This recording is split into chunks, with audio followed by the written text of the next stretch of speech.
Hello, RoahmMythril here once again, getting back to RoahmMythrill 3 with special guest, the Chainsaw. Say hi to the Chainsaw, everyone. The Chainsaw. So time for judge commentary for 153rd place, Hunter Tower by Darky. 36.2 out of 100. So, as of the last patch for RoahmMythrill 3, we get to see what the judges thought of overall difficulty of the stage. This rating is completely new on here. So, yeah. I guess it's a 1 to 5 ranking here, and this one got a 4.4 out of 5. So, just a quick note about the difficulty rating. It does not factor into each stage's score or ranking. It's just a fun little extra metric to see what judges thought of each stage. As such, it has no bearing on the sidebar stats I showed during each stage. 10.2 in design, 3.8 in fun, 4.6 in creativity, 8.6 in aesthetics, and 9 in functionality. Ah! I wasn't expecting to get jump-scared by an angry pineapple today, but here we are. There was a point where we needed to stop, and we have clearly passed it. But let's keep going and see what happens. Good grief. This level. I could leave things with just Ace's wonderful comic image he made for me, but that isn't my style. Hunter Tower stitched almost the entirety of Wily Tower into a single stage. With split paths, 5 tokens, a ridiculous variety of enemies and gimmicks, level design that's nowhere near memorable enough for the sheer length, almost every weapon disabled, that many shielded enemies without a shield-piercing weapon is a crime, multiple different bosses and mini-bosses, and you're expected to do all of this in one sitting that takes half an hour or more. For the love of players and developers alike, don't make your levels this long. Please. I can in good conscience even call this fully functional, since the load times were utterly asinine before the dev team got to it. Oh dear. I will throw 2 bones toward this level. 1. There was an effort to label pits that up and down type enemies were going to emerge from. These labels aren't always super obvious, but they are there, and I appreciate that. I did notice that in the room with the parachute bombs, so yeah. 2. The individual pieces, to be frank, aren't that horrible by themselves. If the level had just ended with Anchor, it would be ultimately unremarkable instead of sitting so close to the bottom. Yeah, that kinda goes with what I was saying, that I feel like if he had just taken one part of this and really tightened it up, I feel like it overall would have done better. Shinryu, 22 out of 100. Initially, I was just going to write the definition of the word excessive for this review and call it a day. On reflection, however, I don't think that would be completely fair since the core issue of this level is something I'm all too familiar with. Speaking from lessons learned via personal experiences with the previous contest, you absolutely need to set a reasonable limit for your level. If your stage drags on for over 45 minutes, it's going to be a slog to play through. It doesn't matter how flashy your gimmicks may be, or how well designed your platforming challenges are. The unfortunate thing with this level is that if the individual sections were split up into their own stages, I could see them at least being rather decent. Nearly every weapon being disabled, barring Ice Wall and Rush, doesn't exactly help matters, given it makes dealing with most enemies much more tedious in an already way too long stage. A better color choice for the tiles would also help, as I found each section, save for the second one, a bit eye-straining at first.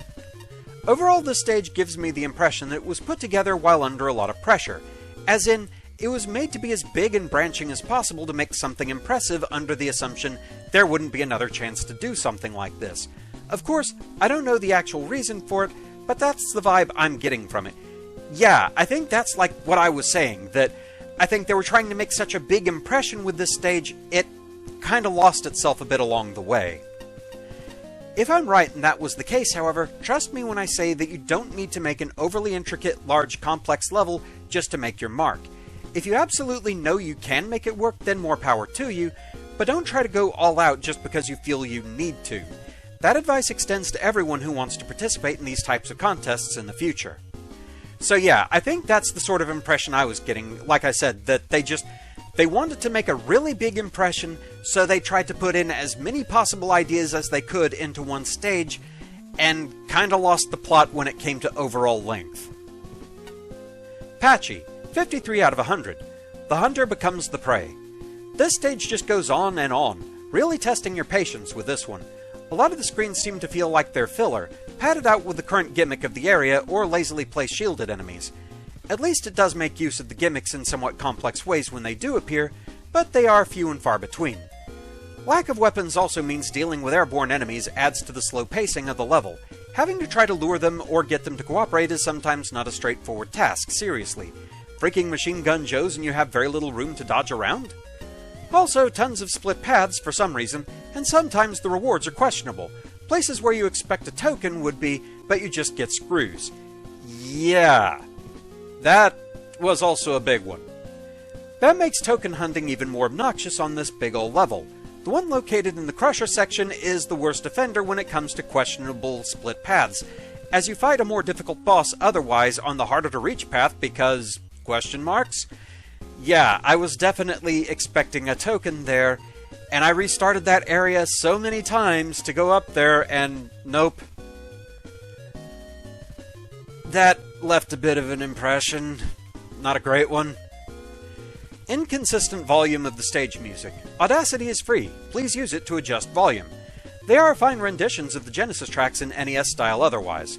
So yeah, again, I'm pretty sure that was all adjusted by the dev team so that songs that were too low volume were boosted and songs that were too high volume were muted a little bit. So yeah, I don't think we really got the full flavor of that issue. Flashman85, 57 out of 100. There's nothing inherently wrong with a level that's a game unto itself. But for the purposes of this contest, 170 plus screens, the length of all the Robot Master levels in Mega Man 2 put together, is inappropriate, especially with hidden tokens, a small and unchanging weapon selection, and flashing backgrounds that strain the eyes. I get a Mega Man 10 vibe from the level design, which is good in that the architecture and object placement are deliberate, but bad in that I find Mega Man 10 to be stressful and tedious. Basically anything involving bottomless pits is either cheap or overly demanding, and the tiresome Joe encounters, Hammer Joe notwithstanding, aren't as complex or diverse as they appear.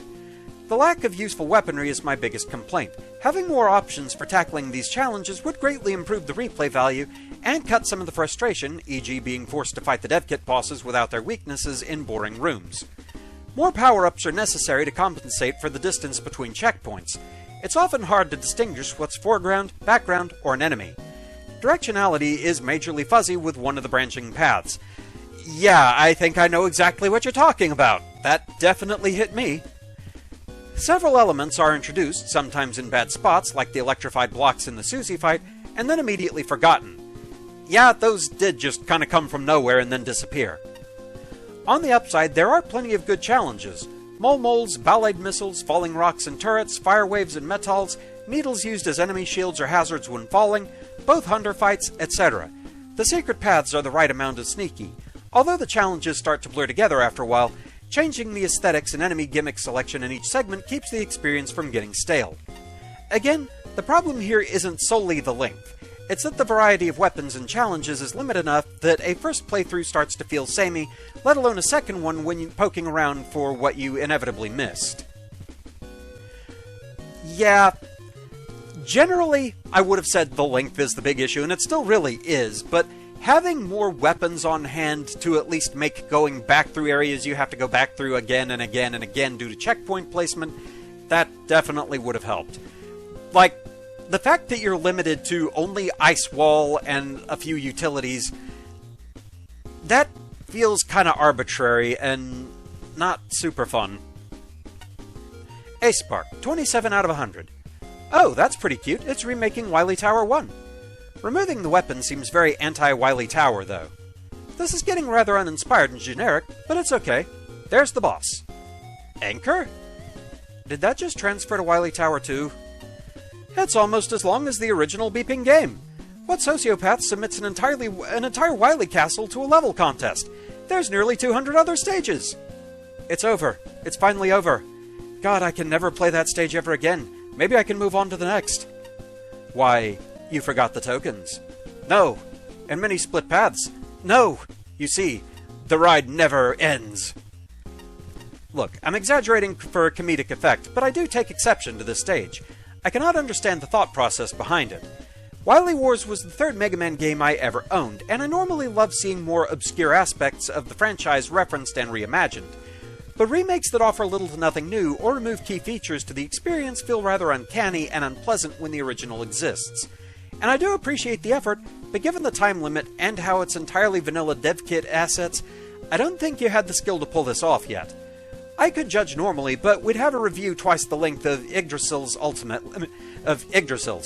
Ultimately, this is a compilation game with a lot of people submitting stages, and it seems rather arrogant to ask players to spend such a long time on your entry when it's just a lesser version of an official product.